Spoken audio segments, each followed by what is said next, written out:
So now that we've learned about how we can detect exoplanets, let's talk about some of the results so far. First of all, how many exoplanets are there? Well, there could be billions and billions, but there are hundreds already confirmed. And again, this is not a real picture. This is just an artist's description of what an exoplanet might look like. But you can actually check yourself. So if you go to exoplanets.org, and I think I have it on my web browser here. There we go. So on exoplanets.org, it's one of the official places to go check. And you can see, for example, that there are 723 confirmed exoplanets. So that means these are confirmed alien worlds around other stars. What's really interesting, remember I was talking and hinting about this Kepler mission, this NASA mission, where they're looking at hundreds of thousands of stars for 4 years. Look at this, there's 3,098 unconfirmed Kepler candidates. So if these are all confirmed, then there's 3,821. So there's definitely lots of them. So what you can do yourself is you can always just take a look at a table, for example, and you can look at them on your own. This is where all the scientists can go and check for all the data.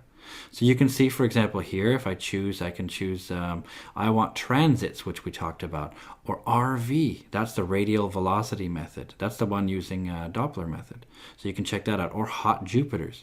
So for example, what if I choose RV planets? You can see the name of it. They tell you some information about it. You can, of course, scroll up or down and actually see, the different planets that there actually are. So you can take a look and see whichever one you feel like looking at. There's lots and lots and lots of them, of course. But then what you can do, you can actually take a look at these planets and actually, you can just click on one. So for example, let's say I click on this one. So GJ832b. That tells me the star is called GJ832. The planet is called B. And you can see here the radial velocity graph like we were looking at before. So you can see how fast it goes, and you can see its period here that tells you years. You can see these data points here in this graph. From there you can see when it was, when the publication date was, so when someone actually wrote a paper about it. You can see, for example, its mass. The planet mass is 0.64 times the mass of Jupiter. It's important to remember that's M Jupiter. Then you have a semi-major axis that tells you how far away it is from its star. So it's 3.4 astronomical units. So that tells you that it's 3.4 times as far from its star as the Earth is from the Sun. Because remember, it's all defined as 1 astronomical unit is a distance from our Sun to our Earth. So this one is sort of 3.5 times as far away from its Sun as we are. And you can see, for example, that its orbital period is 3,400 days. So that's a lot longer than us. Remember, our period of orbit, how long it takes us to go around the Sun, is 365 days. So this is about 10 of our years, really.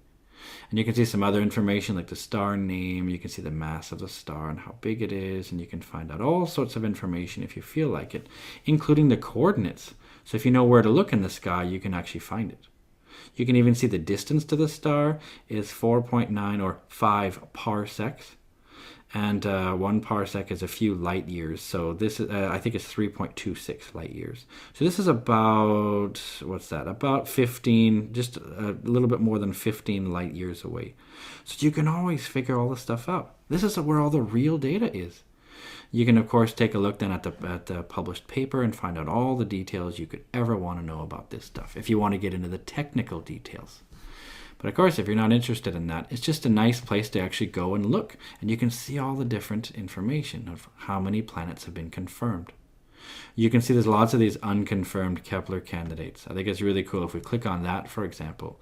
You can see these are all the Kepler ones that have been confirmed. And watch as I scroll down. So you see all the names. So Kepler, these are the ones that have been confirmed. They have all the information about them, including published papers in scientific journals. Watch as we go down a little bit further. So watch here. See how instead of being called Kepler or something, they're called KOI. Those are Kepler objects of interest. And there are 3,000 of them that need to be confirmed still. So do you notice we don't have all the information about them? There's only a little bit of info, preliminary stuff. So this is all the work that still needs to be done. People need to check these out and make sure they really are planets. And if so, what kind are they? Could they have life on them? So this is a really exciting time, I think. Now, not only that, so you can actually go and keep an eye on this because, of course, the numbers will change. They change every day with how many have been confirmed. Now, of course, we can actually take this and we can go a little bit further, of course. We can actually take a look at some real results. So one of the main results is that exoplanets are actually quite common. In fact, roughly 50% of stars have planets.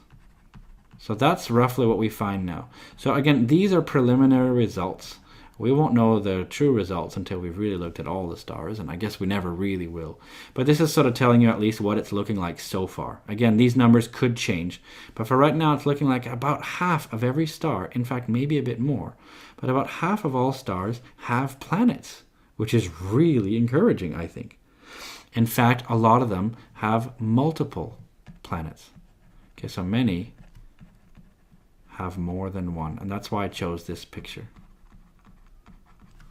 So many of the stars that host planets have multiple ones. You can see in this diagram of this artist's conception, there's a planet here and there's another one here around this big star. So it looks like, first of all, they're very common. So that's really cool. And we found many hot Jupiters. We talked about this before. That's when they're close to the star. So that's when the planet itself is close to the star and it has a large mass. So something that's close to, Jupiter's mass. So this is a diagram of a hot Jupiter. So a very large or very massive planet that's very close to its parent star. So it's probably super, super hot. So this was one of the weird things, is that how can they be so close? So there was a big mystery, and it still is kind of a mystery of how they can form, because we think that the large planets should form further out from the star. So how in the world then are these hot Jupiters getting there? So this has forced us to sort of change, or at least realign some of our ideas of how solar systems form. So maybe, for example, these Jupiter-sized planets form outside and maybe they spiral inwards. So maybe there's like friction or drag and it causes them to sort of spiral closer. We're not sure. And also, though, our own detection techniques are very biased towards hot Jupiters. Because you see, if we're going to notice, stars wobbling, they're going to wobble the most from planets that are very large and ones that are very close to it. Those are going to make the star sort of move the most. So our own detection techniques, it makes it easier to find them. So that's why I think the reason why there are many is probably because they're easiest to find. I mean, our own techniques are, they make it very easy to find these ones. The harder ones to detect, even though they may still exist, are the Earth-sized ones. So that's why we're trying to focus more on those, because these are actually pretty easy to find. There's lots of them.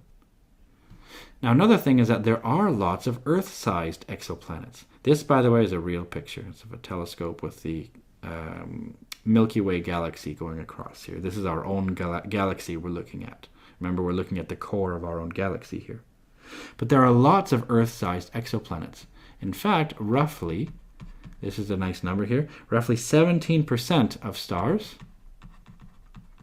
have Earth-sized or close to Earth-sized planets. So sometimes they're called super Earths because they're a little bit more massive than Earth, but something like this. So now what this means then is our own galaxy, let's assume that our own Milky Way galaxy has, maybe I'll write this in green so it's a little bit clearer here. So this galaxy that we live in, that we're looking at in this picture. In this galaxy, let's just say we have around 100 billion stars. There's probably actually more, but let's just say there's 100 billion stars. It's actually likely at least twice that. So let's just say, 100 billion stars. Well, if it's 17% of those, 17% of 100, that's 17 billion Earth-sized planets. So that's just in our galaxy. So that is, I think, amazing. So even with just so far what we've been finding, so the statistics show us now that it looks like around 17% of stars have Earth-sized planets, where around 50% have a planet of some kind. So that means in our own galaxy, if there's 100 billion stars, then there's at least 17 billion Earth-sized planets that are just in our own galaxy. Now, there's billions of other galaxies, so this is just mind-boggling, I think.